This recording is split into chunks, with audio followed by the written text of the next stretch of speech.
Assalamualaikum warahmatullahi wabarakatuh. Hello guys, welcome to my YouTube channel Dias Putri Desektasari yang bakal bagiin tips-tips terkait kecantikan, sharing-sharing ilmu, pengalaman, pengetahuan, maupun review produk dan apapun yang kalian request di komen di bawah, dan gak bakal bikin kalian bosen di channel aku. Jadi kali ini aku bakal sharing tips gimana sih caranya manajemen waktu yang aku lakuin sehingga aku tuh bisa kerja, bisa kuliah, bisa belajar, bisa ngerjain tugas, bisa ngevlog, bisa gini gitu tanpa merasa terbebani sama apa yang sudah aku lakukan. Jadi tanpa berlama-lama lagi, langsung aja kita ke videonya.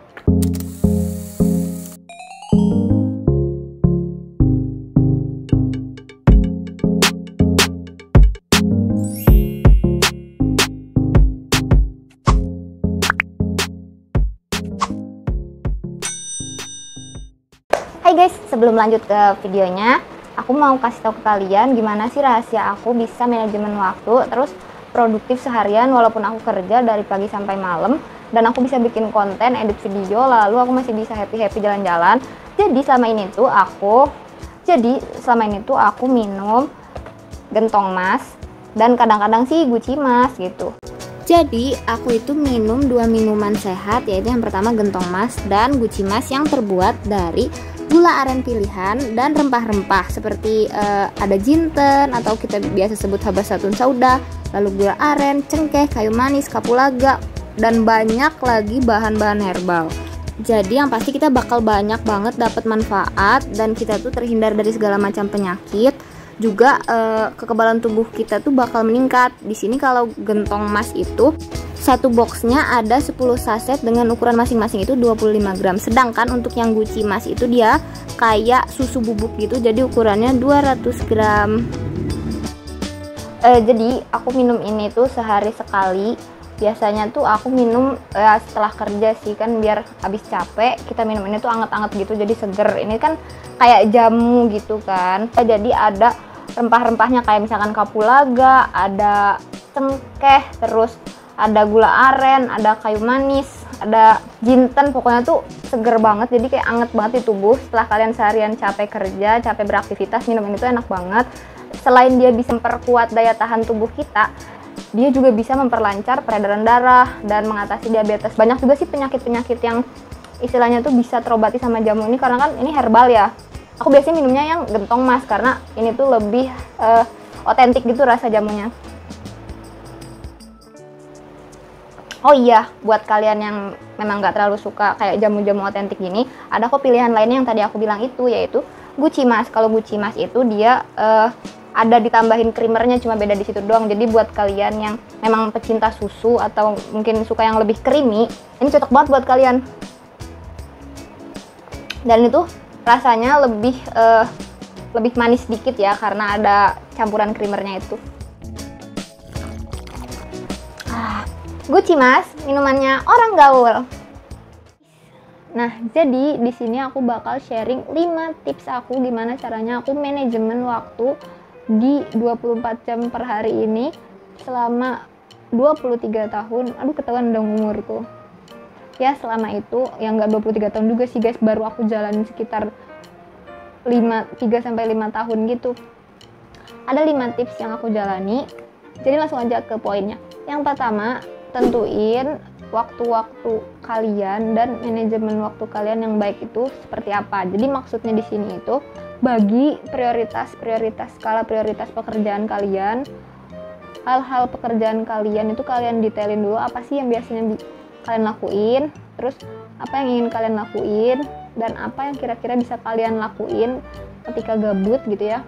Kalian bagi nih skala prioritasnya di 4 skala prioritas.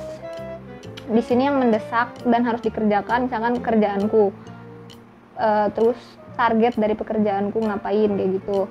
Terus yang tidak mendesak tapi pengen kalian kerjain, contohnya aku ini bikin video YouTube, terus ngedit video kayak gitu. Terus yang senggang dan yang nggak kalian lakuin, yang bikin ngerebut waktu kalian, misalkan main HP, nonton YouTube, main video game kayak gitu kan, itu ngerebut waktu kalian dan sepertinya itu harus dikurangi kayak gitu. Jadi intensitas penggunaan waktunya itu, manajemennya itu harus diperbaiki dulu kayak gitu. Misalkan untuk yang mendesak dan harus dilakukan itu jelas gitu, itu harus dilakuin misalkan dari jam 8 pagi sampai jam 6 maghrib gitu kan, itu harus dilakuin gitu. Jadi sekitar 8 sampai 12 jam itu kalian ngelakuin pekerjaan itu kayak gitu. Nah, sisa dari 24 jam kan masih 12 jam lagi. Nah, misalkan tidur kalian 8 jam, sisa 4 jam kalian bisa bikin video kayak aku misalkan YouTube kayak gitu-gitu. Terus ngedit video selama 4 jam itu gitu. Sisanya untuk tidur 8 jam. Diusahain kalaupun memang kalian susah tidur atau merasa kalau tidur 8 jam kebanyakan, ya kalian bolehlah refreshing main HP kayak gitu, tapi batesin ketika kalian menggunakan sosial media kayak gitu. Jangan misalkan aku pulang kerja jam 7 malam terus aku ngedit video sampai jam 9, aku bosen pengen main HP dulu, maksimal jam 10 aku tidur kayak gitu loh. Jadi ada batasan waktunya. Itu poin pertama. Poin kedua adalah kalian rinci jam-jam kerja kalian itu dari pagi dari bangun sampai mau tidur lagi, kalian rinci dulu nih di suatu kertas atau ditempel di tembok gitu ya. Kalau yang ini bukan ya guys, ini tempelan beda lagi. Nah, ditempel di tembok, kalian lakuin 7 hari berturut-turut. Kalau aku sih 21 hari. Tantanganku tuh sih 21 hari ngelakuin kerjaan itu secara berturut-turut. Habitual itu tuh bakal terjalin karena kalian merasa, ih sayang banget 3 hari yang lalu aku udah ngerjain terus gitu. Ih sayang banget dari seminggu aku udah ngerjain, masa hari ini bolong kerjaan aku yang ini, kayak gitu loh. Karena habitual itu terjadi ketika kerjaan itu menjadi suatu kebiasaan kayak gitu. Jadi poin nomor 2 tadi kan udah dirinci pekerjaannya. Nah, poin nomor 3 adalah bikin konsep waktu kalian itu 80-20. Itu biasanya udah sering dijelasin sama motivator-motivator sih. Jadi 80-20 itu skema Pareto, di mana 80, misalkan contohnya di sini tuh 80% penjualan itu didapatkan dari 20 pelanggan. Maksudnya di sini carilah pekerjaan 20%-mu itu yang menghasilkan 80 kayak gitu loh. Jadi di sini tuh 80-20 itu maksudnya ketika kalian menemukan waktu belajar kalian, kayak aku waktu kuliah itu menemukan waktu belajar itu sekitar jam 11 malam. Itu sebenarnya nggak baik sih, tapi ya aku nemuin misalkan jam 11 malam sampai jam 1 itu tuh aku produktif gitu. Ketika jam 11 sampai jam 1 aku ngerjain tugas ataupun skripsi ataupun apa, itu tuh bisa menghasilkan tugas ataupun skripsi yang biasanya bisa dikerjain sampai 8 jam kayak gitu. Contoh sederhananya itu kayak gitu. Jadi temuin waktu belajar ataupun waktu produktif kalian. Poin nomor 4. Poin nomor 4 adalah seringlah istirahat saat bekerja. Itu penting guys. Jadi ketika aku tadi bilang di poin nomor 2 dan 3 kita harus istilahnya apa ya, memadatkan pekerjaan kita biar cepet produktifnya tuh cepet selesai kayak gitu, tapi kalian juga harus istirahat kayak gitu. Jadi misalkan 8 jam kita bekerja itu ya jangan bekerja terus gitu, karena nanti ketika 8 jam itu bekerja terus tanpa istirahat, nanti tuh setelah 8 jam itu pasti kalian bakal ngerasa aduh capek banget, males ngapa-ngapain, akhirnya tidur kayak gitu.